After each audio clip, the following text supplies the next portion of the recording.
Or go to getleakfilter.com for your free gutter inspection and estimate. Call or log on today and save 15%.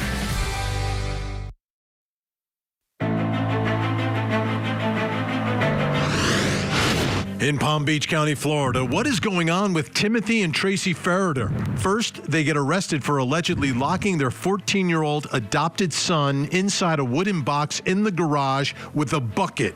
Now, they went back to court looking for a protective order against their other children, claiming the kids hacked their Google account and leaked information to a lawyer. My heart go out to that boy, and I hope he's able to find the support he needs.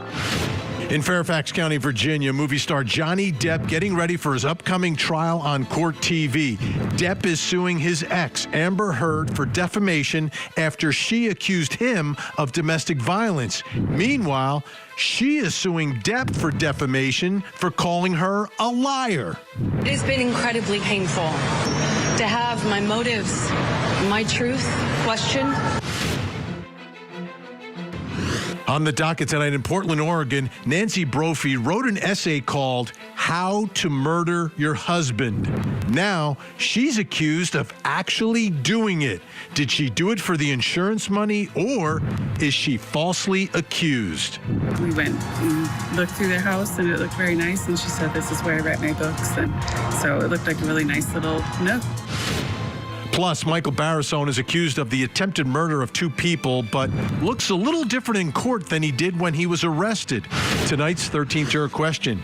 Do you think the defendant is trying to make himself look insane in front of the jury? Buckle your seatbelts. This hour of closing arguments starts right now.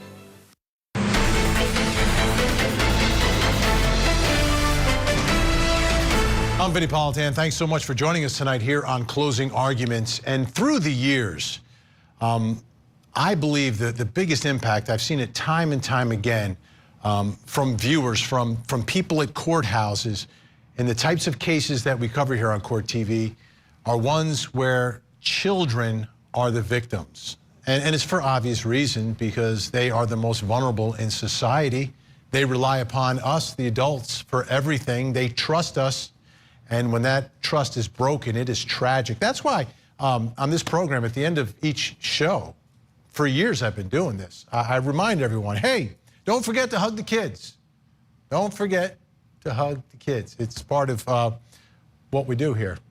And when I say hug the kids, what I'm talking about is having the ability as the adults in society to keep our eyes open, right? Literally hug your own children.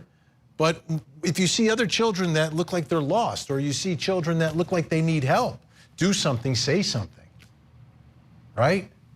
I think we all need to do that. In a lot of these cases, though, where children are the victims, oftentimes it's their own parents who are held responsible or accused of being responsible for what has happened. Many times there are situations where children are just in a tough spot. You've got parents who have nothing, could be strung out on drugs. You know, we're tracking a bunch of cases like that. I've covered many trials like that, and somehow a child is born into that world and really have no chance. But that's not all the time. Sometimes children are in a home where you should have everything. And we're covering a case like that. Take a look at this beautiful house down in Jupiter, Florida. I mean, it's a $1 million house down in Palm Beach County. And the people who live there, they have money, but they're in trouble because of what is alleged to have happened to one of their children. One of their children, an adopted child, locked in a box inside of the garage with a mattress, a camera, and a bucket. Those are the allegations. Those are the allegations. Absolutely shocking. Like, why would this happen? Why would you do this? Well, we'll have a trial to figure it out, because I'm sure they've got their side of the story, their explanation for why they would do this. But again, these are people with lots of means and the ability to provide whatever a child would ever need in this world.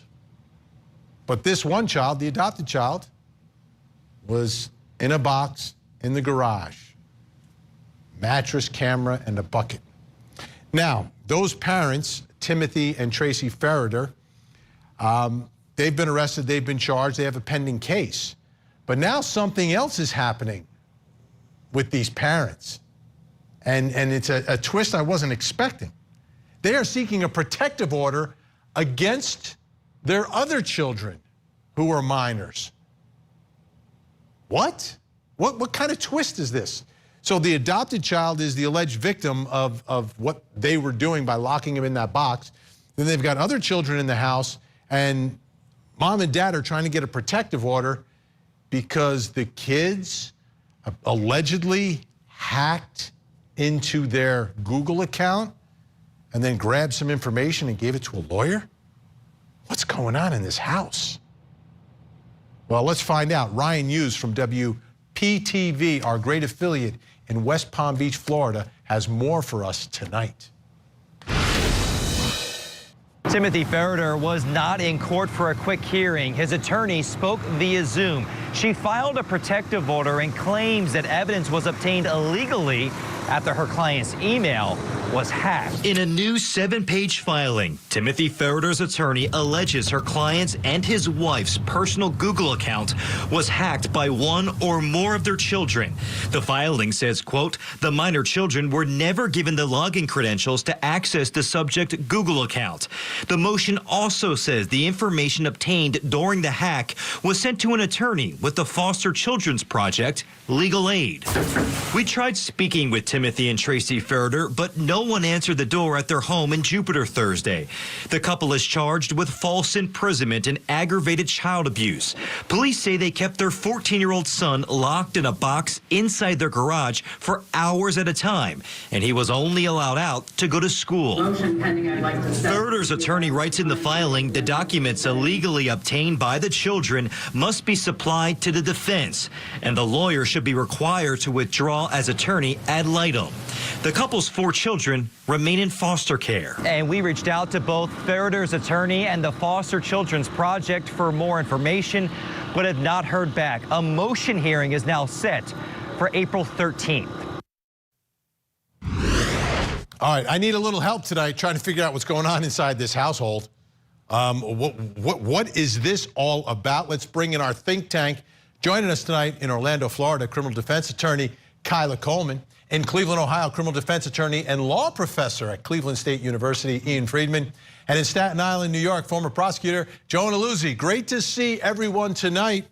Okay, of course, you know, we've always have one on the panel from the great state of Florida because these stories only come out of Florida, Kyla. That's what happens. It's the nature of the beast. So you need to explain to us what is going on inside that household. Well, Vinny, first of all, you know, Florida's pretty crazy. I'm a true Floridian, so I understand that we have some crazy cases coming out. But this case in particular really weighs heavy on my heart. I cannot explain why these parents did what they did. But I am hopeful because if the children are the ones that turned the evidence over to that attorney, that shows that the children in the house were banding together and that maybe they weren't acting with their parents and helping to keep this kid in the garage. And one thing that I was shocked about is apparently this child has some neurological disorder or maybe a mental health disorder that might have made him a little bit dangerous to the other siblings, but these parents aren't really talking too much about that, but that could possibly be a defense here. Yeah, they're going to have a defense, Ian Friedman. I know they're going to have a defense, and they've sort of laid it out already that there were issues with this child, but, you know, locked in the garage with a mattress, a camera, and a bucket. No jury's going to like that. No jury's going to like that. But what do you think's going on here with the other kids and mom and dad accusing them of hacking into their email? So the other kids obviously make this even more difficult for the defense because, as you said, Vinny, the facts, it's not a good starting point for the defense, right?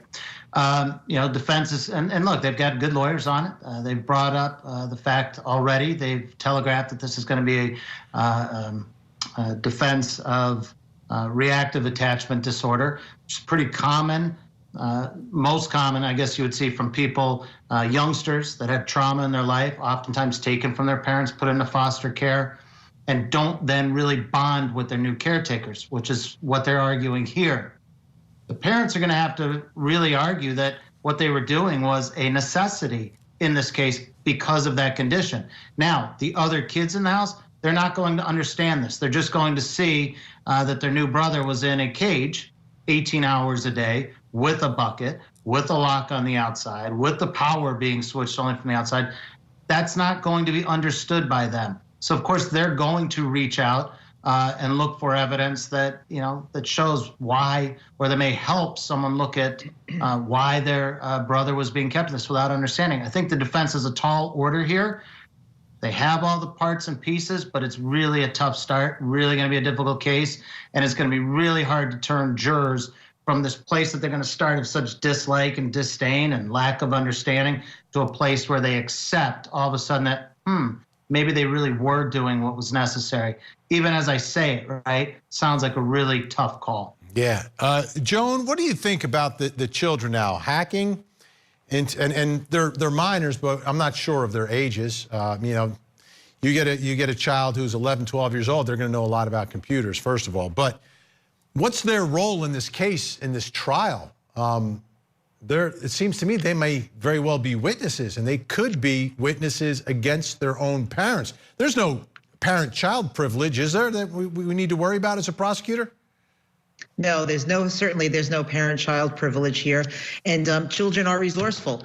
These children must have seen what was horrific abuse in their household towards that foster or that adopted child, and children are innocent. Right? So they don't come from a place of ingrained hatred or spitefulness, and what they see must make them feel a danger too. If this could happen to him, the parents who have ultimate control over them could just as easily put them in a box and may have been threatening the same. There's just zero excuse in 2022 for these parents to do this to a child. There are social services, particularly for families of adopted children. There are hospitals, there are doctors, there are social workers. There are so many services available to these parents. It's incredible because these people were functioning every day in the public. I'm sure they were waving hello to their neighbors and acting like they were living in a normal household. Meanwhile, the horrors that were happening just within their doors is just unspeakable. It really is. I predict these people never go to trial. There is zero defense for these people. I imagine that they'll be pleading guilty. You know what? I think they're dug in, though. I really think they're dug in. Kyla, let me ask you about this, because to me, they have the resources. They have the level of sophistication. They're not, I don't think they're strung out on drugs. They're functioning in society. I mean, usually when we have cases like this, we take a look at the parents like, oh my, you know, they can't even take care of themselves, and for whatever reason, right? But they had the ability to do anything. That's why it's a head scratcher, because if you adopt a child and it turns out the child is a problem, you have the ability to do something about it. And I'm wondering why they wouldn't reach out, or if they did, how this became the solution to all of this. And I know with adoptions, it's not like, you know, you buy something and you return it, right? There's a connection. You've made that commitment to this child, but if you're in over your head, there is help out there, and it seems that they're sophisticated enough to figure out how to find that help. Absolutely, but when we're looking at cases like this and people who come from money, sometimes it might be a shameful thing. If you have a child that has a disorder like this, you might not want to seek resources. You might just want to keep it as a problem for your home. Now, I personally wouldn't do that, but I would like to see if they did reach out, if they did let the adoption agency know what was going on, or in the alternative, if the adoption agency let them know that this child had a mental health issue. And who gave them the idea to put this child in a garage in an 8x10 cage or box? That's what I would like to know. Because if they did go to a psychologist or a psychiatrist and that person gave them that idea, okay, maybe we can place the blame on someone else. But I just don't know. These people also might have some mental health issues themselves. I'm grateful that they removed those 3 children, the 3 other children from the home, and that these kids are in better hands than they were with the people they were placed with. Yeah, that's the other part of this equation, Ian, is what's in the best interest of the other 3 children. And we know that our system bends over backwards trying to keep children with their biological parents. I mean, that's like the presumption. That's where you want that to work.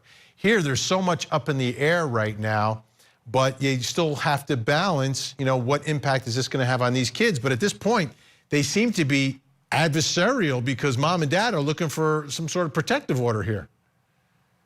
Yeah, there's no doubt. I mean, the hope and the kind of starting point is to keep the children with the parents. But under these circumstances, I think any lawyer would be shocked if Children and Family Services didn't come in and take the kids. Under these circumstances, they're going to wait to see what happens in this case. And even if the parents are acquitted, you know, there's still going to be administrative actions taken by Children and Family Service to see if staying in the home remains in the best interest of the children. So they can't keep the kids with the parents right now. And we'll see at a later date what happens. Joan, how does this work now? Because usually if investigators want to talk to a child, a minor, you need the consent of mom and dad. So how would this work if investigators wanted to get information from their children and hypothetically say mom and dad are like, no, I don't want you talking with my child. They're our children. How does all that work? And is that now, do they no longer have any power because the children are represented by their own attorney? The court will appoint a guardian, a law guardian, to be able to take that parental, position with the children to make them free to speak, free to talk about what's happening. These children are already showing independence. As soon as they realized, or as soon as these parents were taken into custody, they saw a small window open from this horror that they were living. Can you imagine the fear factor in that household that none of these kids ever told one of their teachers about what was going on? And it took this child to run away for 2 days to finally uncover the truth. Can you imagine the mental crippling fear that was controlling that household? It's horrifying. How could these people have been in business? How could they have gone to restaurants? How could they have functioned in grocery stores? It's incredible that you think you know people, right? And that people could be living literally double lives. We just heard the closing argument for the prosecution, ladies and gentlemen. All right, Kyla Coleman, Ian Freeman, John Naluzzi with us the whole hour. When we come back, great that we have this panel tonight because we're going to talk about, that celebrity factor inside a courtroom. Johnny Depp going on trial. He is suing his ex-wife, Amber Heard. She is suing him right back. He's asking for $50 million. She's asking for $100 million. And it all centers around the issue of whether or not Johnny Depp beat Amber Heard. Was he committing domestic violence in their home when they were married? We'll talk about it next.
Actor Johnny Depp, who was hoping a British court would help restore his image and kickstart his career, instead was dealt a major blow by a judge, dismissing his claims against a British tabloid. Depp sued The Sun for libel after a 2018 article called him a wife-beater, but Justice Andrew Nicol of the High Court of England sided with the newspaper, saying what they published was, quote, substantially true. The ruling comes after weeks of salacious testimony and video and audio evidence presented to the court during a trial in London. Oh, you're crazy. You're crazy. Have you drunk this whole thing this morning? Oh, we got this. You got this going? Oh, really? Really? Front and center at trial was Depp's ex-wife, Amber Heard. Called as a witness by The Sun, she testified about 14 separate incidents of physical and emotional abuse beginning in early 2013 and ending in May of 2016, just before the couple agreed to separate. She secretly recorded Depp during what she characterized as drunken, drug-induced rages. No, I didn't. What the are you talking about? And I watched you lie, and then I didn't punch you, by the way. I'm sorry that I didn't punch you. It has been incredibly painful to relive the breakup of my relationship, to have my motives, my truth questioned, and the most traumatic and intimate details of my life with Johnny shared in court and broadcast to the entire world.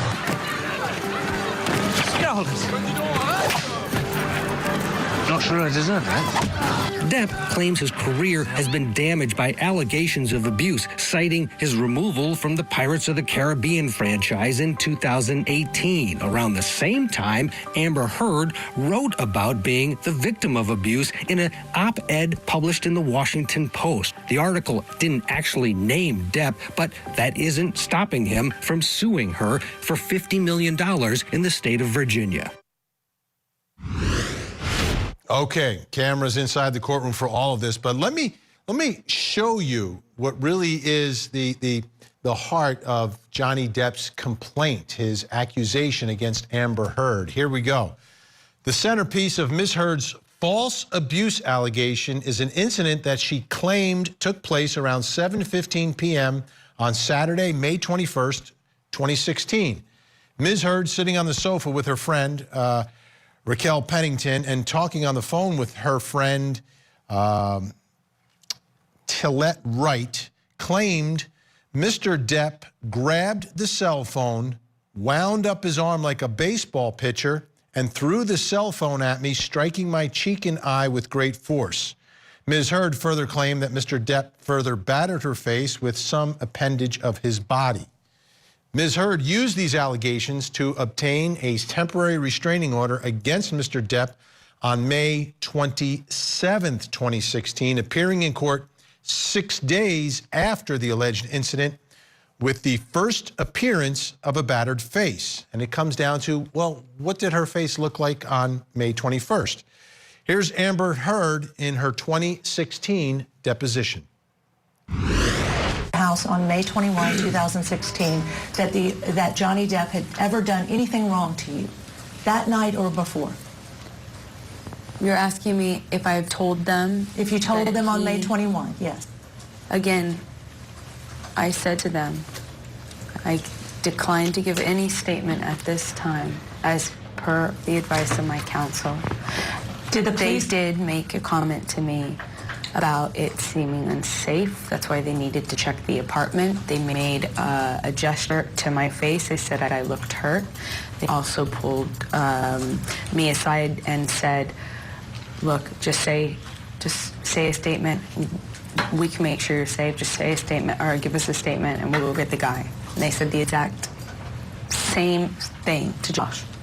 Is it your testimony that a police officer on May 21 told you that it appeared you looked hurt? He or she gestured, I can't remember which one, to my face and said, we can tell you've been hurt or you don't look good or something to that effect, but I don't remember the exact words they used. But something to that effect? Yeah. Now, let's go back to Johnny Depp's complaint. He says both Officer Sines and Officer Haddon testified under oath that they closely observed Ms. Heard's face in good light on May 21st, 2016, and saw no signs of any injury. This is a big part of it. This is a big part of it, of the case. That incident on the 21st of May. Let's bring back in our think tank, Kyla Coleman, Ian Friedman, Jonah Luzin still with us. So how does the jury figure this one out? The photos, I guess, that we've seen where she's got some marks on her face are from the 27th when she goes to court. This happened on the 21st. So Joan, what is the key to uncovering the truth? That's what we want. We just want the truth inside a courtroom. How does the jury get there on this issue? Well, depending upon how the bruises looked, Vinny, it is not unfathomable that she sustained the injuries on the 21st and that the bruises were in some state of healing on the 27th. As we all know, you bump into a table or a chair, your bruise goes from red to purple to brown till it heals. She's a very fair skinned person. So I think that it is not it's not unrealistic that those bruises were in some state of healing. And I just don't see what advantage she would have to be making this up. To be put through the ringer like this, victims of domestic violence, their entire lives are sort of opened up and exposed, and not in a very pleasant way. They're under the microscope. There's plenty of people insinuating they're liars. Really, victims of sexual abuse and domestic violence are hesitant to make complaints unless they actually happened. So I think there'll be sufficient evidence to see that perhaps at that point in time, he was in a very bad place. He might have been drinking too much, involved with drugs, and was acting out. It certainly seems to me that we should, start at a place where this photo that you have up right now looks to me like they are in some form of healing bruising. Let me ask you, Ian Friedman, the testimony of the officers. I don't think there's body cam footage here. I wish there was. I think it'd be a lot easier for this jury. They could actually see and hear everyone that day. But we'll see if that's going to be part of the case, if it exists. What are your thoughts about the testimony of these two officers? Is that what the jury's going to listen for? Say, hey, what did you see? What did she look like? What did you write in your report? Yeah, I think so, because they're looking for independent evidence that's going to corroborate what either one of them said, Johnny or Amber. In answer to your first question, as to what's the jury going to believe here, they may never know exactly what occurred in this case. So yes, they're going to look for kind of the authority and the experience of these officers. What did they see? And certainly that's going to be factored into how they make their ultimate decision in this case. Kyle, this just isn't Johnny Depp saying, I did not beat you. He is also claiming that he is the victim of domestic violence in this case. So to me, this is going to be so complicated for the jury. I mean, the law might be a little complicated, but just uncovering and unwrapping what is happening in an extremely volatile relationship where you have two trained, experienced actors telling their story. Exactly. And the issue that we have a lot of times when it comes to domestic violence cases is that it's a he said, she said type deal. And a lot of times it's the officers who have to make the final decision as to who they may take to jail or who they may believe. What I think would be the most telling evidence would be anything that was compiled back in 2016, closer to the date of the event. So we're looking at her depositions, which I think were months after the actual incident happened. But what I would like to see is the actual petition that she filed for an injunction. I know that judges don't just grant temporary injunctions for nothing. There has to be some merit in your allegations. A lot of times pictures may be attached or specifics to the incident that leads a judge to believe that there was some actual violence that occurred. So in this particular case, I think the evidence from what I've seen so far may actually weigh in her favor because she did something about what happened back in 2016. It's not like she's just coming forward now and saying, oh, he's put his hands on me. excuse me, she said it's repeated abuse, it's repeated violence. And although she didn't necessarily mention his name, she's probably just trying to tell her story to prevent other people from going through the same situation, because we know abusers are very charismatic. They try to put shame on you, and that's exactly what's happening in this case. He's filed a whole lawsuit against her just to possibly bring shame. Yeah, well, yeah, and he's trying to get his reputation back. He's not getting any more roles. Okay, stand by. Still ahead. On the docket tonight in Portland, Oregon, Nancy Brophy wrote an essay called How to Murder Your Husband. Now, she's accused of actually doing it.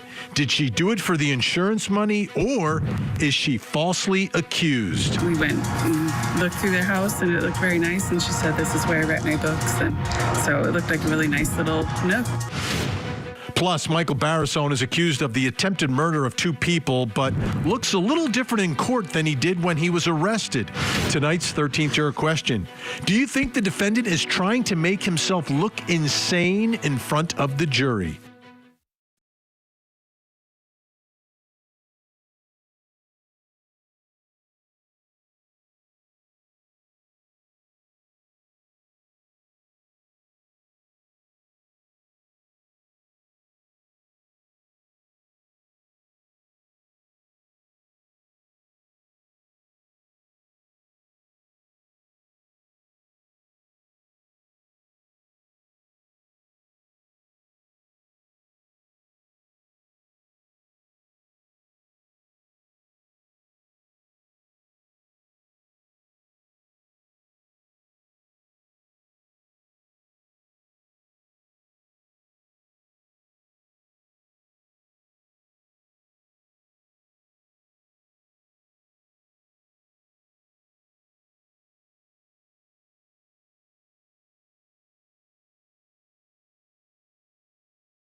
On the docket tonight, the next live trial here on Court TV. Wow.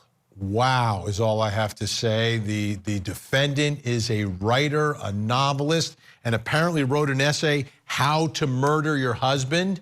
And guess what? Of course, now she's accused of murdering her husband. Matt Johnson has the story.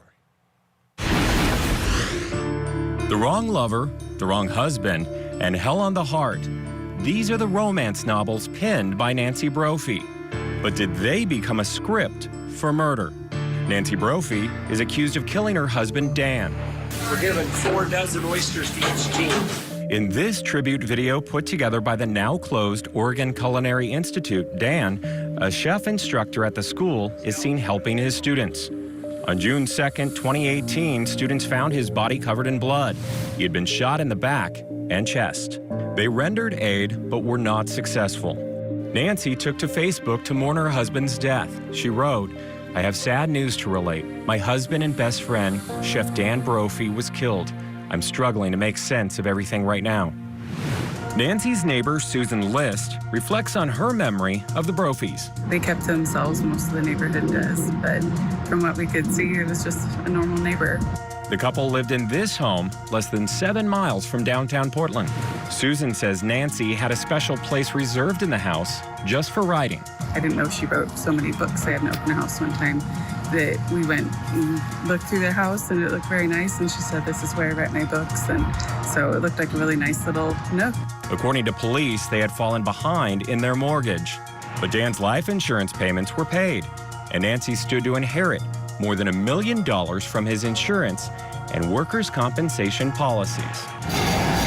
Police canvassed the area around the culinary school where Dan worked. Surveillance video revealed a minivan similar to the one Nancy drove in the same neighborhood the same morning that Dan was killed.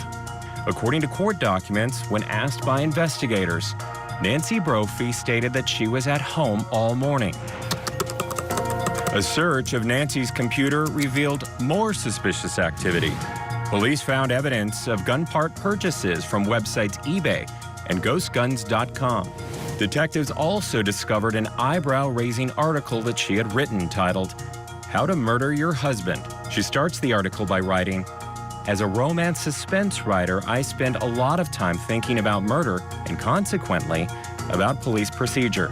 Her defense will likely argue that the article is tongue-in-cheek and not meant to be taken seriously. But the state prosecutor isn't joking. She's been charged with murder in the 2nd degree. Nancy Brophy maintains her innocence and has pled not guilty. Okay, that's the next live trial here on Court TV. Let's bring back in our think tank, Kyla Coleman, Ian Freeman, Jonah Luzzi. Ian, she wrote an essay, How to Murder Your Husband. Her husband gets murdered. How are you getting out from under this one? It's going to be a tough dig on this one. You know, the self-proclaimed romance novelist, and I hate to do this because I'm the defense counsel here. I know. I got to look at it for what it is. Vinny. There's some problems here. And sometimes when I'm before my juries, if I bring a piece of paper up, I tell them, look, ladies and gentlemen, I'm bringing this up here because I have to read because I don't want to forget anything. I'm going to use this piece of paper, and it's a long list, but I'll do a small part here. And then I think it'll answer itself as to whether we can dig out. The self-proclaimed romance novelist has now written How to Murder Your Husband, 10 Ways to Cover a Murder. She asked the police after this happened to give her a letter that she was not a suspect so that she could then collect the money, which, by the way, she was the insurance agent who wrote the policy for which she was then going to cash in. She also knew that if it happened on work grounds, she could get another $350,000 from workers' comp, which obviously he was killed on work grounds. The video that showed the shooter getting out of the vehicle came out of a minivan, same minivan that she drives on a daily basis. There's going to be a number of friends who come in the courtroom who are going to say, she told us about her life, how she wasn't quite so happy, and be careful what you ask for. If you're looking for a slow life, it's not what I want. I want to travel the world. And it goes on and on and on. So, Vinny, how do you dig your way out? Sometimes you got to call it like it is. This may not be one that can be dug out of. I hate to say it. It pains me as defense counsel. But this one here is a tough one. Kyla, and he even left out the part where she's on ghostguns.com. Now, right. I don't think she's a ghost writer, so, you know, why? 71 years old. I mean, I think what she's probably going to say is, I was researching it for a book. It was just research. That's exactly what's going to happen here. But you know what? I wouldn't be surprised that when she goes to jail and gets convicted, because she will, she'll write a novel from jail about jail life and how that's going, prison. But yeah, I mean, I don't know why people do Google searches or internet searches for crimes on your own computer. That's not going to fly. Every single time they're going to subpoena records from your computer. Wait, not so loud. Not so loud. Well, actually, we don't have criminals watching this show. We have upstanding citizens. That's our demo. That's who watches Closing Arguments every night. Joan, do prosecutors have to? She's 71 years old, so you know she's going to come across as not your typical murderer. So I guess you really, really got to try this case to the max, because the jury's not going to presume that a 71-year-old woman is going to kill her husband. This is no ordinary 71-year-old woman. This woman I have to give some kudos to, because to be able to obtain the necessary parts to Hollanderize her own gun and make it a ghost gun to shoot her husband is no easy feat. You have to know exactly which parts to buy, the measurements. You have to be able to assemble that at home. That is not easy. I bet this woman, who has done tons of research on police procedure, left her cell phone at home so that her cell sites would not have her at the place of the murder. I'm going to make an educated guess that she thought that much about it. But her van outside, of course, she probably just didn't think about, or didn't think that there was a camera there. I think that she's extremely clever. I agree with my colleagues that she is, looking extraordinarily guilty. I one time had a guy who killed somebody in his home and then was Googling how to get rid of a dead body. So people do it all the time. I don't know how it is they make that mistake, but they do. Yeah, and sometimes a smoking Google is even more powerful than a smoking gun inside the courtroom. When we come back, folks, the trial you were watching today here on Court TV out of my home state of New Jersey, Michael Barazone accused of attempted murder. 2 victims, one of them on the stand today. But one thing that we noticed is the defendant himself looks somewhat different at trial in front of the jury than he did when he was arrested for this double attempted murder. We'll break down your thoughts about that and whether or not he's trying to make himself look insane.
Did you make a physical threat against Michael Barrisone?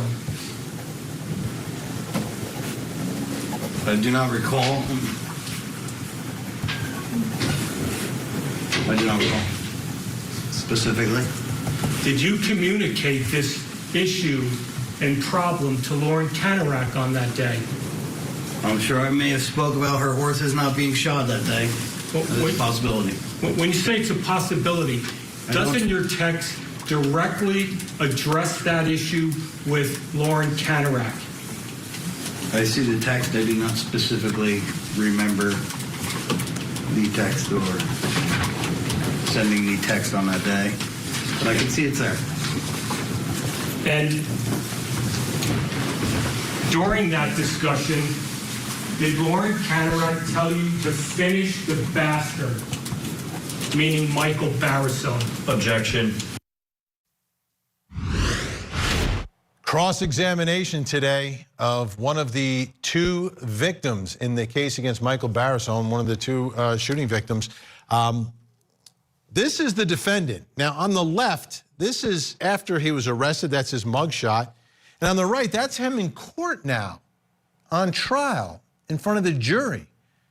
And it really caught our attention. What a drastic change. And made me think. And I posted on social media. Do you think the defendant is trying to make himself look insane in front of this jury? We begin with our 13th juror comment of the day. Denise. Yes, that was my first thought, the way he sits there with his head down. His attorneys didn't clean him up for court. That's for sure. He's playing poor me to the jury. Kyla Coleman, definitely not dressed up. Usually we see defendants to kind of clean themselves up, but I'm wondering if this is a dress down situation, because it's a strange kind of hybrid defense we're looking at, I think, of legal insanity, mental illness, and self-defense kind of mixed together.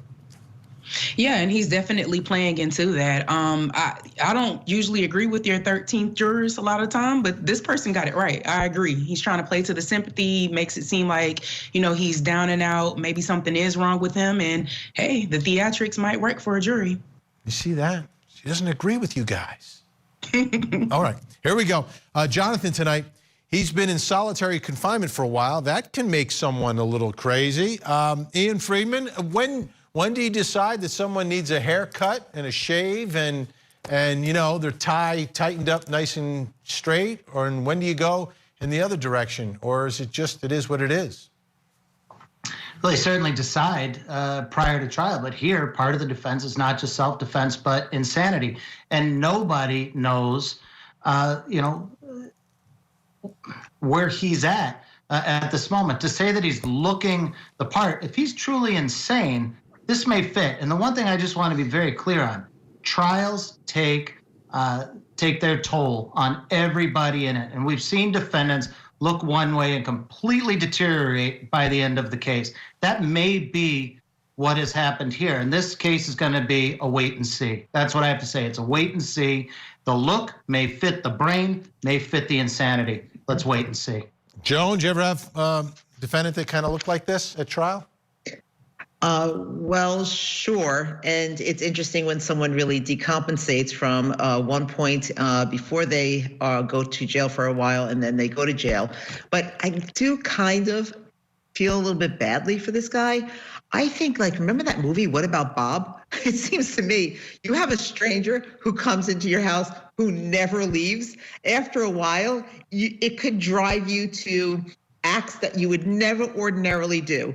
And so I do think that it's possible that this man has a viable defense.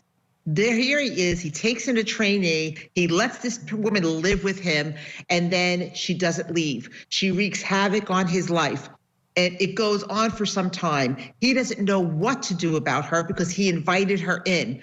And of course, self-defense is both subjective, but mostly objective. And insanity is also subjective and a bit objective. I don't think that he's gonna have a viable, pure out insanity defense, but I do think that preying on your mind, he could have extreme emotional disturbance and some mitigation to what he is charged with. Yeah, I mean, it's you can see it in the courtroom, but it's just such a contrast. I would have thought he would have been that way at the moment that he broke down, because insanity is not about how you are now, it's how you were back then. Here's what Chip has to say about all this. Chip says, we've seen defendants try to act insane in court before. This guy strikes me as the real deal. Just has the look of a person who's completely defeated and given up with life. And Kyla, I don't want to discount the impact that being in jail can have on people. I mean, it's not a great place. It's not a great place to be, and especially if you're in solitary. Yeah. For sure, for sure. The only thing that you have to do is think about your case over and over. There's no other people interacting with you much. You're probably mulling everything over, thinking about, what's going to happen in court, and probably feeling out of control in the situation, period. He's not the lawyer. He's not up there making the legal arguments every day, so he has no control. All right, great job. Kyla Coleman, Ian Freeman, Joe Annaluzzi, thank you all so much. And watch What About Bob this weekend. All right, when we come back, big news in 2 stories that we're following. That's next.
In Santa Rosa County, Florida, Cassie Carley was meeting her daughter's father in a custody exchange in the parking lot of a popular restaurant early Monday evening. Now, no one has seen or heard from Cassie since. We have the latest. Tuesday the 29th, we find Cassie's car behind Juana's Pagoda. And what we found concerning was inside that car was Cassie's purse.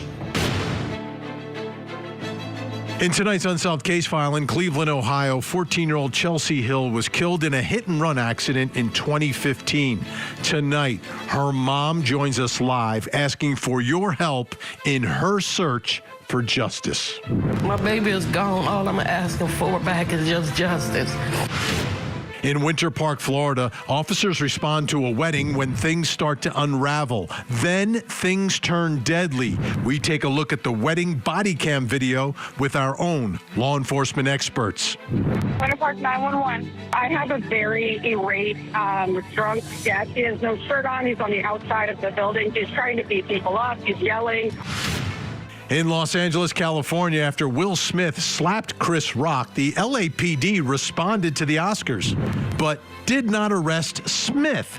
Do officers always wait for a victim to file a complaint before arresting someone, even if millions of people witnessed the assault? We break it down during Crime Time. Buckle your seatbelts. This hour of closing arguments starts right now.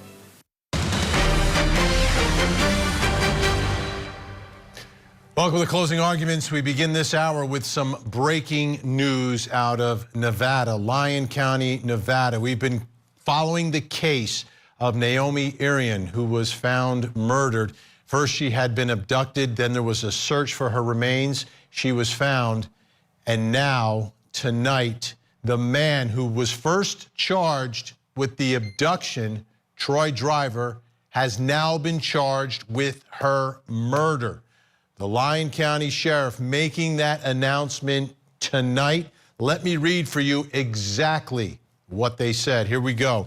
On 4/1/2022, detectives with the Lyon County Sheriff's Office charged and booked Troy Driver on open murder with the use of a deadly weapon.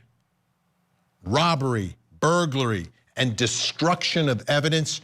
Troy Driver remains in custody at the Lyon County Jail. I wonder if there will be an adjustment to his bond. Right now, he could get out if he could find someone to post $750,000. That may change now with these murder charges, but the big breaking news tonight in the murder of Naomi Irian is that Troy Driver, the man who investigators say was seen on video abducting her, has now been charged with her murder. We'll continue to follow that story and those developments because I'm sure the next thing to happen will be the defendant back inside the courtroom after these charges are made official. In the meantime, we have another story tonight that we need to talk about. This is a mom, Cassie Carley, from down in Florida, Santa Rosa County, Florida. Those of you not familiar with Santa Rosa County, it's not in South Florida. It's actually in the Panhandle part of Florida, close to Pensacola. She has a daughter, and apparently there was supposed to be some sort of exchange with the father of her daughter. That, you know, that's what happens when parents aren't together. You want what's best for the kids. You want them to get to know and love both parents and spend time with both parents. So one of these exchanges apparently was set up, but Cassie was never heard from again. And she is missing tonight. Let's take a listen to the Santa Rosa County Sheriff's Office, Sheriff Bob Johnson, with some of the details tonight.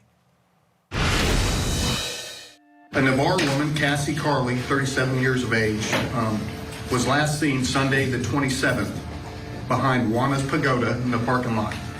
She was there to meet Marcus Spanabello, who I think also has his photograph as well. They have a child in common, a 3-year-old girl. They were met there to do a child exchange. That was the last time that we know of that Cassie was seen. The next day, Monday the 28th, we received about midday, we received a call from Cassie's father reporting her missing. The next day, Tuesday the 29th, we find Cassie's car behind Juana's Pagoda. And what we found concerning was inside that car was Cassie's purse. And as you know, most women don't leave their purse behind when they go somewhere. So that caused us a little concern. Then Wednesday the 30th, we located Marcus in Birmingham, Alabama. 3 detectives from Santa Rosa County drove up there to interview him.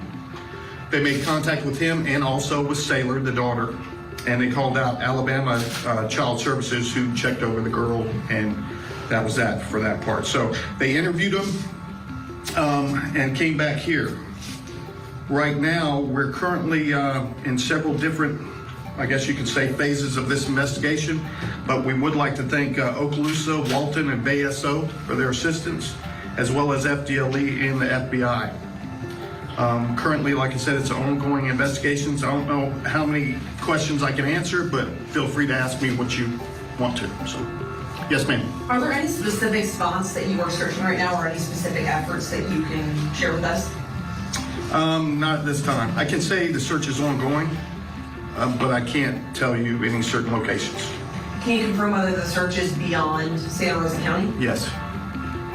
Yes. Can you give us any information about why some of the people involved in the search went to Freeport yesterday? I don't know the answer to that one. Okay. I mean, we didn't send them there. No, it was the community-led search. Okay. Yeah, I don't know. Yes, ma'am. We've talked to friends and family who all point their fingers toward Marcus when it comes to information that could lead to finding Cassie, and they believe he may know something about her disappearance. Do you feel like that's a fair statement? Well, I can say it's an ongoing investigation, and he was the last one to see her that we're aware of. So obviously, we are intent on speaking with him again. Yes. Have any restrictions been put on him about leaving where he's at or the country? Not by us. No. Yes. Can you give us any sort of insight into what his story of events were when you interviewed him? No, I can't. Is there anything beyond just the purse being with the vehicle that leads you to believe that she didn't just walk off on her own? That you can tell us. Yeah, not that I can speak to right now. But like I said, obviously, you know, I've been married 32 years, and I'll tell you, my wife goes nowhere without her purse. So to think that she just left it there and just walked off is, you know, that's what concerns us. Did you interview the child, or was there anything from the story about the drop-off from the child? No, we did not interview the child. Now, like I said, Alabama Protective Services responded out, and I can't really comment on what they said. Yes. What was his connection to Birmingham? Was he like in the process of leaving, or does he live there, or what? No, I think he had a job site up there that he works at. When you say her purse, is that like all of her, like she left her ID, all that stuff was still in the car, or just a purse? There were things in the purse we won't comment on, but there's things in the purse that, like I said before, we don't think she would just up and leave. She was last seen almost 4 days now. Can you speak to whether that's concerning to keep going yet another day with no sign of her? Oh yeah, it's very concerning. I mean, you know, and we take everything seriously. Missing persons cases, a lot of them, you know, we find the person, everything's fine.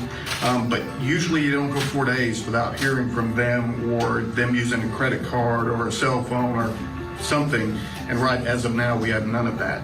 So yeah, we're concerned. So you can confirm that she's had no cell phone or credit card activity since Sunday? That we're aware of. Okay. Yeah. And that's why we have, you know, we didn't just assign a detective. Our entire major crimes unit is working this. So you've got 10 detectives that's pretty much all they're doing right now is trying to locate Cassie.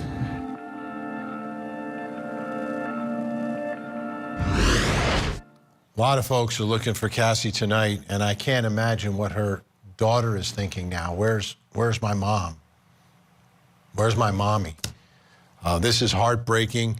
Obvious places where you have to look and people who you need to interview and all this, and it seems like they are on top of it. But let's bring in our guest tonight. Joining me tonight in Salt Lake City, Utah, private investigator, former police officer Rob Joseph is with us. In Hollywood, Florida, the host of the YouTube channel. You got to tell me how to say it, Mel. Melvin Cedeno's with us. Go ahead. Iked Mel.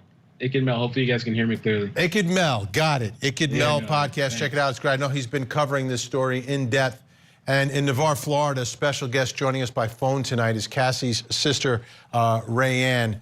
I'm going to begin with you, Rayanne. Thank you so much. Our thoughts are with your family tonight in this search. We're hoping for the best, obviously. When was the last time you were able to speak to Cassie? The last time I personally spoke to my sister was Saturday. She had just worked her first shift at her new job. She loved it, was so excited to return on Tuesday to work. And she had gotten her Amazon package in the mail, just sharing that with me, and tell her have a good night, and we'll talk tomorrow. So there's nothing, there's no depression, there's nothing like that going. I don't know how you could be depressed with a beautiful little girl like that. Right. But I mean, everything was normal. She was happy. Yeah. It was just another day. Oh, she was so happy. She was thriving, so excited, looking forward to this new job, you know, with the opportunities and finally getting better housing for her daughter and her, looking at houses, sharing those with me. Oh, she was in an amazing place, mentally, physically. I was so proud of her. So now let's get to the part of the story where everyone is focusing. What was the nature of her relationship with Marcus Spanavello? He was the father of her child. They did date briefly before they found out about Saylor and welcomed her into the world. But early on, there were many red flags during her pregnancy with Saylor. Noticed how controlling he could be and manipulative and just right away kind of worrisome behavior. So they didn't work out as a couple, but, you know, vowed to try and be the best parents they could. And she would never, ever want her daughter not to be able to see her father. So try to maintain a relationship with him and just be cordial. That's all she wanted. So was there an official arrangement through the courts as to, okay, this is when dad is with a Saylor, this is when mom is, or did they work it out between themselves?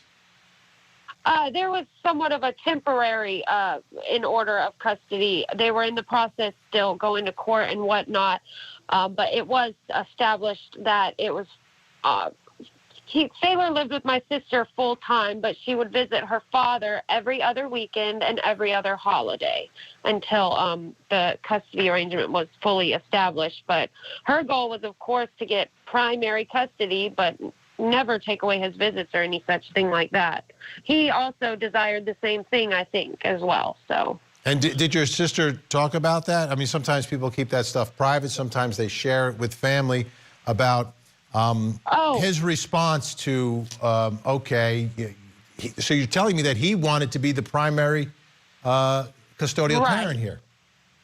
Yes, that's kind of why it was being so drug out so long. He wanted to be in control. That was the main thing. And so it gave my sister, it made it a little harder for her to arrange something with the courts. And even just the way he would disagree with anything she tried to come to, whether it was picking a school for Saylor upcoming or in the courts. I've never...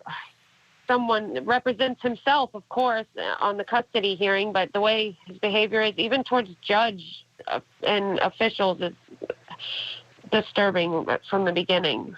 Let me ask you this, because I think this is probably the most important question.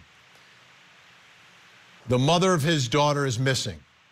Is he involved in the search to help find her? No.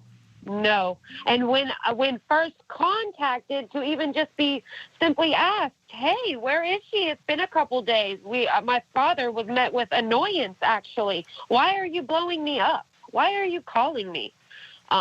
It's insane. No involvement whatsoever, no cooperation in trying to find the mother of his child. Yeah. All right, Melvin Cedeno. Mel, this is troubling behavior. You see this in a lot of cases. I know you cover a lot of these cases. If you've got one, and okay, they're not together, but she is still the mother of your child. She's missing, and you're doing nothing. You're saying nothing to help in the search. To me, that is very, very, very troubling. Yeah, no, I agree. I was looking at the GoFundMe that I think Rayanne set it up, but the sister Casey posted under there, and a couple of things that I thought were interesting that they mentioned. This GoFundMe was from August 2021, and she mentions toxic relationship, allegations of an abusive relationship. Also, it says that in 2019, it says I filed for sole custody of my daughter. The court allowed him to have bi-monthly visitation and ordered him to pay child support to Dadio's $10K in support. What I thought was interesting too is that when I saw the interview today that the family did with WFLA, Casey's brother, Anthony, he said that she's been telling him for 2 years that Marcus has been threatening her, and that if anything had ever happened to her, that it was him, like that he did it. He had something to do with that. He also mentioned towards the end, they were saying that he was due to pay back money. I don't know if Rianne could maybe talk to that. And some of the these are big issues. Rob Joseph, these are big smoking guns. These are big ones. He owes money. He wants custody. There's some issues or allegations potentially of abuse here, and you've got someone who is missing, potentially saying, if I go missing or something happens to me, you know where to look. Yeah, all the red flags are there. Apparently they've been there for some time. And there's a lot in that police statement to the media that leads me to believe that they really kind of know what's happened and they're just making their case. To make a statement like, Marcus was the last person to see her that they're aware of, and she was meeting him in the parking lot. And, from what I understand, it was, an exchange of the daughter. And then, 4 days later, they're pursuing him for information and, trying to locate the daughter. And, they do in Alabama, where he's obviously involved in some employment endeavor out there. But I think all the red flags are there. I think the law enforcement probably have as much information as they need to move forward with their case, identifying him as at least the primary person of interest. But obviously, making these cases, you need to have a little bit more than circumstantial evidence, which is, usually why these cases take a little bit more time to put together. Absolutely. Absolutely. Rayanne, Carly, Cassie's sister, let me ask you this. Sailor, is she allowed to talk to her aunt? Is she allowed to talk to her uncle? Is she allowed to talk to Grandpa? No, unfortunately, we have not personally been in touch with Sailor yet, but we are hoping that changes. We are working hard with DCF and getting all the paperwork and everything. We are really hoping that Sailor will be reunited with us physically, hopefully within the next 24 hours. That is our goal for that. Working really hard. And even during the relationship, that was one thing. He never, ever wanted his daughter to have contact with this side. It was, the isolation tactic, if possible, was one of his goals. And that he's continuing that still, obviously. So that's troubling. I did want to say, too, about the custody payments. Yes, that custody, the money arrangement, child support, he owed that money, and the courts had imposed that deadline, which was coming up this upcoming week. It was soon for him to have that money to my sister or have consequences. So it's definitely worrisome, too, one of that being a factor.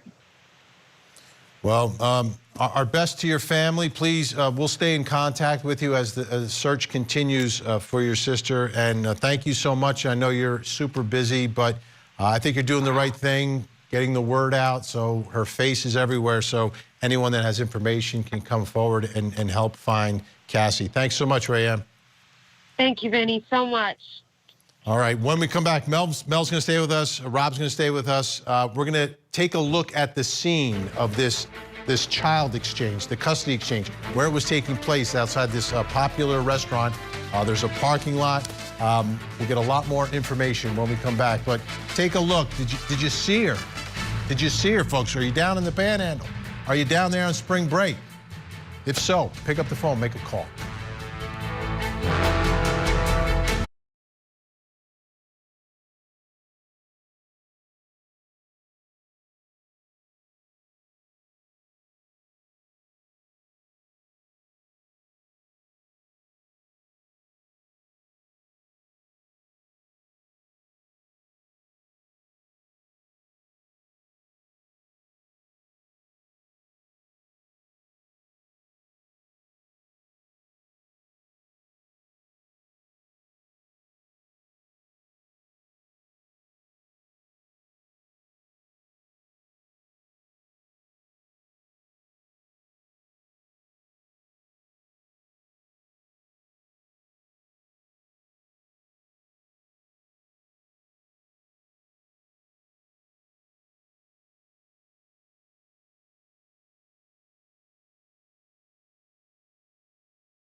Relief today.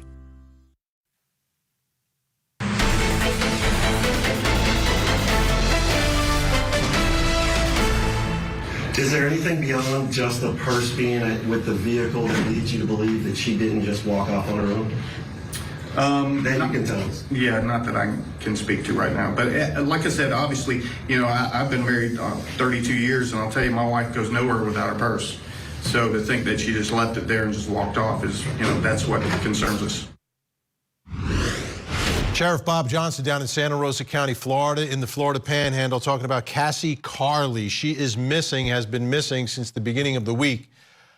She was at a child exchange in the parking lot of a restaurant down in Navarre, Florida. Let me show you. It's called Juana's Pagodas. Okay, let's take a look at it so you can see the area that we're talking about.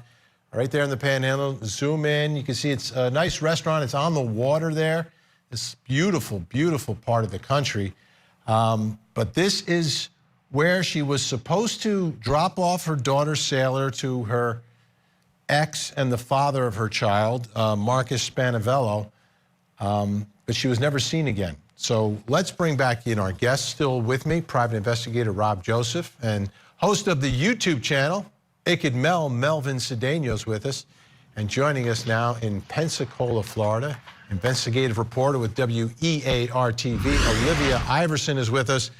Olivia, I saw you there in that parking lot. We haven't been there. Describe the scene. What is it like? How many people are there? What time of day did this happen? Are there videos of this?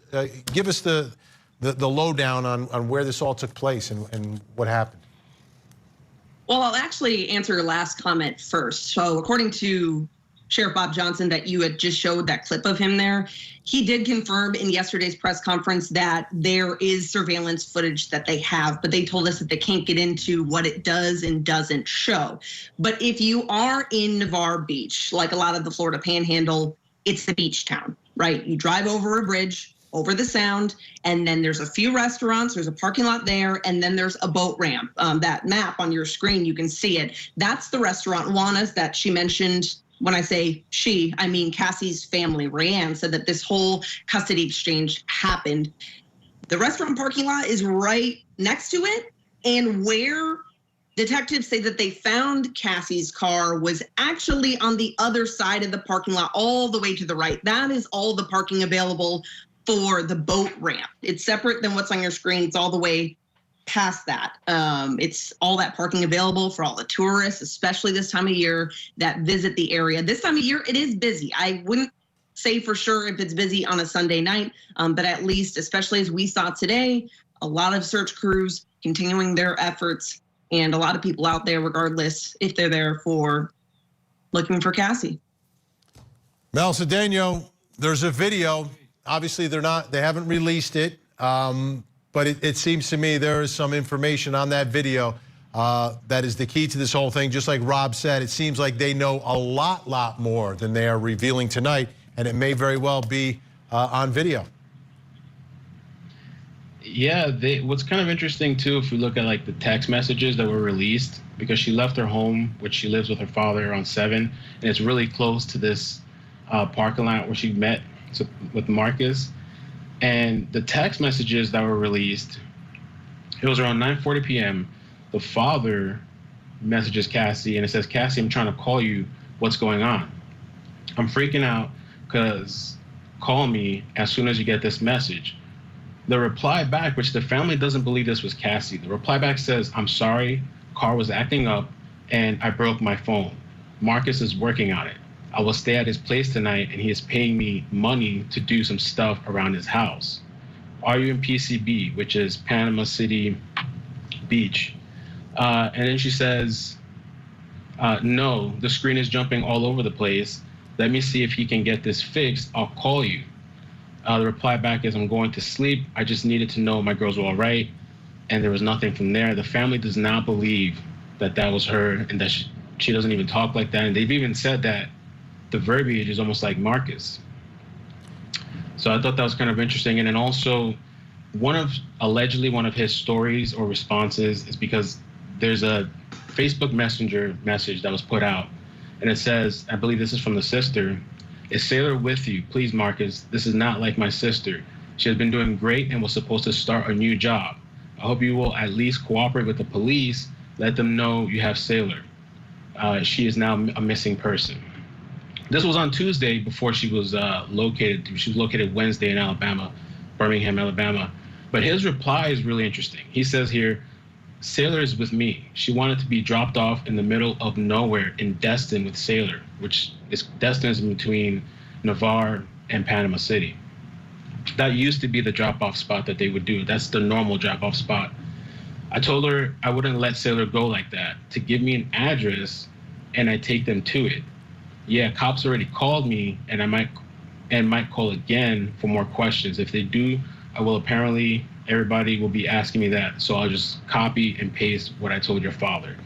This is one of those stories that I heard floating around, and I think that's kind of bizarre too. That's why some people were talking about Destin. It doesn't make sense. Why leave Cassie there? A lot of things not adding up.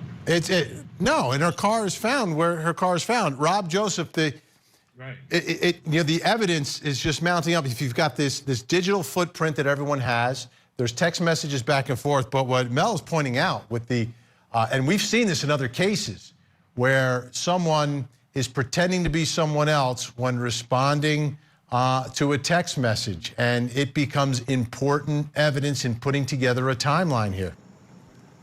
Yeah, I think what the sheriff's office was doing there, where they made it pretty clear that it's very unlikely that she just wandered away, left her purse, and obviously there's been no credit card transactions. There's most likely all of her personal information, cards and everything were left in the purse. And then Marcus comes up with some bizarre story where he's trying to lead the police in another direction. But I think what became obvious to me was the sheriff was basically stating to Marcus, I don't buy your explanation. She didn't just walk away. She didn't wander away. She's not going to leave her purse there. And yeah, I have dealt with cases where somebody else has picked up the phone and posed as the individual. And I can recall Mackenzie Lewick, who was murdered a year or so ago, and the guy that had met her in a park and had killed her that night kept her phone for a period of time and would occasionally get on and use it for social media and different things, trying to make police believe that, you know, something else was happening, as opposed to the fact that he had already, you know, kidnapped and killed her. Absolutely. So, and don't forget down in Florida also, Brian Laundrie using Gabby Petito's phone as well. We're out of time. We're out of time tonight, but we're going to stay on this story. Melvin Cedeno, appreciate your time tonight. Check out Ikid Mel on YouTube. Great podcast. Olivia Iverson, Friday night. Thank you so much. I hope you'll join us again. Rob Joseph, stand by, because when we come back, we're going to open up tonight's Unsolved Case File. We'll be right back.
Welcome back. Time to open up tonight's unsolved case file. This is where we are asking for your help. If you have any information, if you heard anything, you know anything, please pick up the phone tonight and make the call.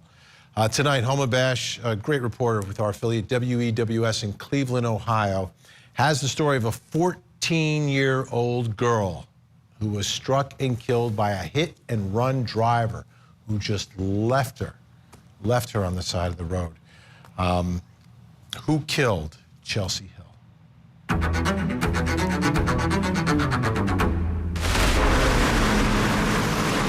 It is an intersection we drive through often. East 40th and Carnegie in Cleveland. 40th and Carnegie, the lady hit, she's on the road. But on this day, tragedy hit hard here. This is the worst pain any mother or anybody can go through because we think about it every day. Someone hit 14-year-old Chelsea Hill as she crossed the street. That someone dragged her body several feet with their car. That someone still driving around today knowing what they did. I know they tired of living with the guilt, the pain. The incident captured on grainy surveillance video. Trying to track down that car and that driver has been a challenge for investigators. Well, the biggest challenge is that there's so many cars that fit the description. So many makes and models. The video we have isn't great. It's not crystal clear. It's dark. It's fuzzy. The car, described as a late model, dark-colored sedan. It had to have had noticeable damage to the front end. Police say numerous tips have been called in, but so far, all of them have been dead ends. You know, I don't think it would be possible for the driver to not know that they hit something. Justice for my baby, justice for Chelsea. Somebody to come forward, please. Chelsea's mom, Annette, calls investigators at least twice a week, every single week, waiting for an update, praying for an answer. You want to hate that person, you want to hate everybody, you want to be mad at everybody, but it ain't going to do no good. My baby is gone. All I'm asking for back is just justice. And just let me have a little peace in my heart. So the car that hit Chelsea, that could be anywhere, but the person driving it and the people that know that person, they are likely still around. And that is who Cleveland police and Chelsea's family are hoping will speak up and help find her killer. The number is 216-252-7463. That is Crime Stoppers. This was a crime. 216-252-7463. It's time for someone to take responsibility. Please make that call tonight. Still with us, private investigator Rob Joseph, and joining us now by phone in Cleveland, Ohio, special guest Chelsea's mom, Annette, is back with us. Annette, thank you so much for joining us. I know you speak with investigators often. Have there been any new leads? Anyone providing some new information that they're working on? No, nothing has come up or anything like that. And no one has called or anything like that, no. And how are you doing, Annette?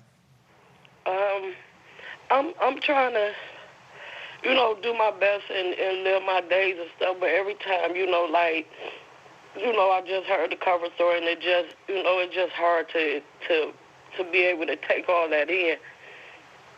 So I'm doing the best that I can. You are carrying a lot with you.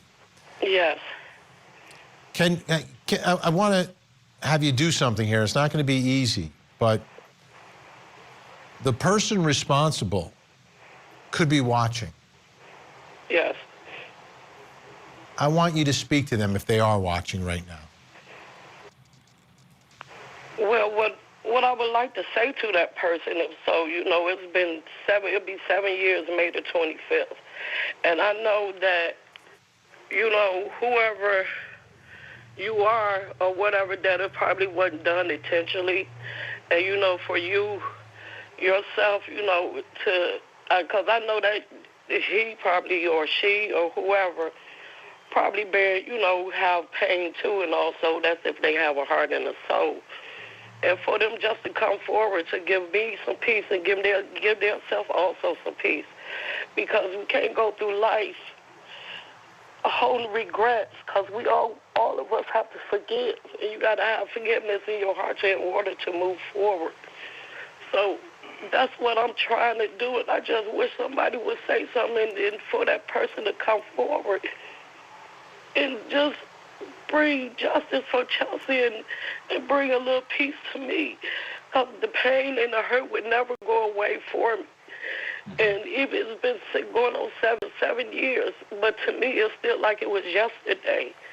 So I deal with this and I live with this every day, and I just wish, they would just come forward and say something, do the right thing. Absolutely. Because you got to put forgiveness in your heart and just do the right thing. I know it'd probably be hard for that person to do, but do the right thing. Well I stated. pray on it every night. Well stated, Annette. Rob, we only have a little bit of time here, but I'm watching that video, the grainy video, and it's frustrating because that's the car, but there's not enough information in that video to track the person down. Yeah, I mean, we've made some advances in the last 7 years with technology, and, maybe law enforcement should be getting that video out to professionals who could maybe try to enhance that, because they should be able to at least identify a make of vehicle. And I believe that they probably could. And, my heart goes out to Annette and their family, and I just don't know how anyone that heard her plea for somebody to come forward would not have a heart and come forward and take responsibility. Just have a heart. You just have to have a heart. That's all you have to have is a heart. Yeah. Rob Joseph, thank you so much for helping us out tonight. And Annette, our best to you. Our thoughts are with you. And someday I hope you get that answer and the justice that Chelsea deserves and that you deserve as well. Thank you so much. Thank you. We'll be right back, folks.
Relief today.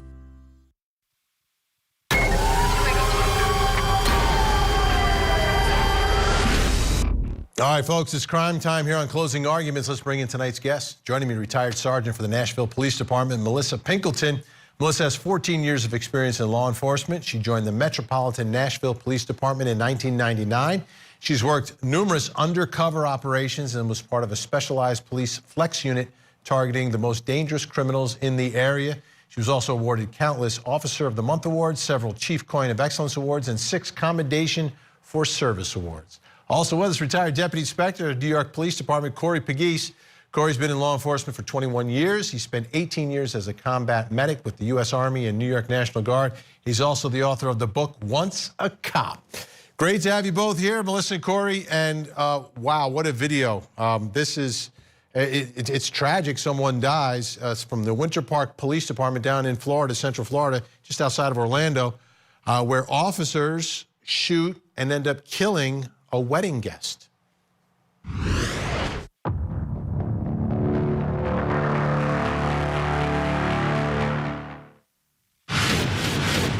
Winter Park 911. I have a very irate, drunk guest. He has no shirt on. He's on the outside of the building. He's trying to beat people up. He's yelling. He's very drunk. Can you still see him? Yes.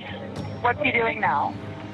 He's grabbing an older woman and shoving her. Does he have a weapon? No. Okay. Yeah, it's getting bad. So they're just saying for me to move away because people are making him mad. Anybody of authority is making him angry. Yeah, he's grabbing people's necks and like it's an older woman. I think it's his mom. So he's in a black, white beater, he's grabbing his mom. Where's he at? Where's he at? Right by the lake, right there, he's yelling. Shut up! Come on, G! I don't give a Okay, he's okay. He's our brother. He's our brother. Man, that ain't got nothing to do with me. It's his first wedding. Shut up. It's his first wedding. It's his Back first. up. Shut up. Listen, Back it's his up. first wedding. He's got Back up. Back up. Move out of the way. Move out of the way. Move out of the way. Man, move out of the way. Move out of the way. Move out of the way. Come here for a second. Come here. Come here. Come here. Please. Come here. Come here. Danny. Get away from him. Get away from him now. Step back. Back up. Back up. You touch my sister. Back up.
All right, deadly force used.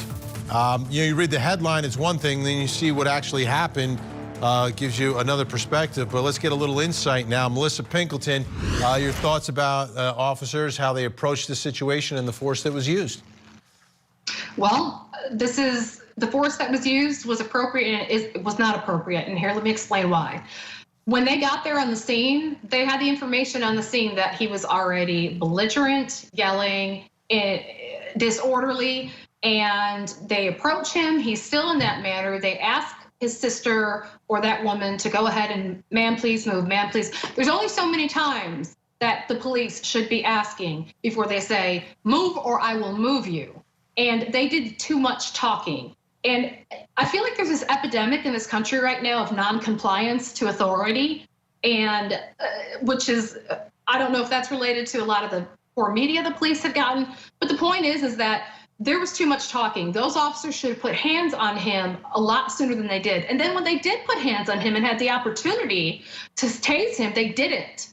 You know, you only get so many warnings. You can only talk to people so much and say, ma'am, please, sir, please. And then it's time to escalate. And I know a lot of situations that we see in the media, we want de-escalation, but there are incidents such as this where it was time for officers to escalate and put hands on and get that man into custody ASAP.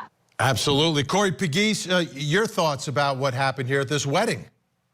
Well, good night, Melissa and Vinny. I'm actually quite the opposite. I think that the cops should talk into their blue in the face, especially to get compliance. We already know going to the scene that this guy is inebriated. He's, you know, when we got to the scene, when the cops got there, he actually was calm with his sister. She said she identified herself.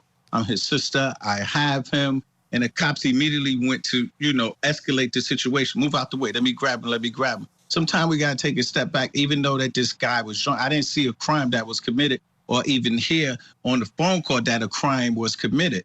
Only thing they said, we have a guy that's very, very drunk here. He's pushing a woman, and then it's found out, oh, that's his mother. Then you get to the scene, his sister is there. I think they should have took a little more time, try to figure it out. All right, Melissa, Corey, I used up too much time before I got to this segment. My fault, but great to have you on the program tonight. Thanks so much. Have a great weekend. Melissa Pinkleton, Corey Pegues. When we come back, folks, we still need your help.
Don't forget, Monday, brand new trial here on Court TV. A woman who's a novelist accused of murdering her husband. She also wrote an essay, How to Murder Your Husband.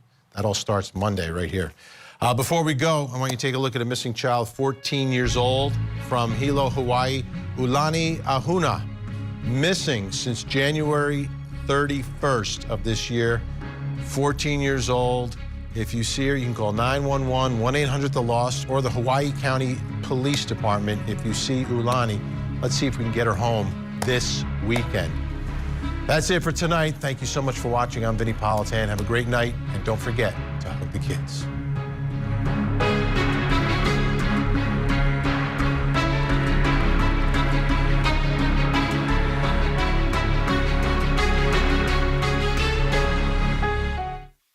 This program is based upon a true story and contains reenactments. Portions of this program may be disturbing to audience members. Viewer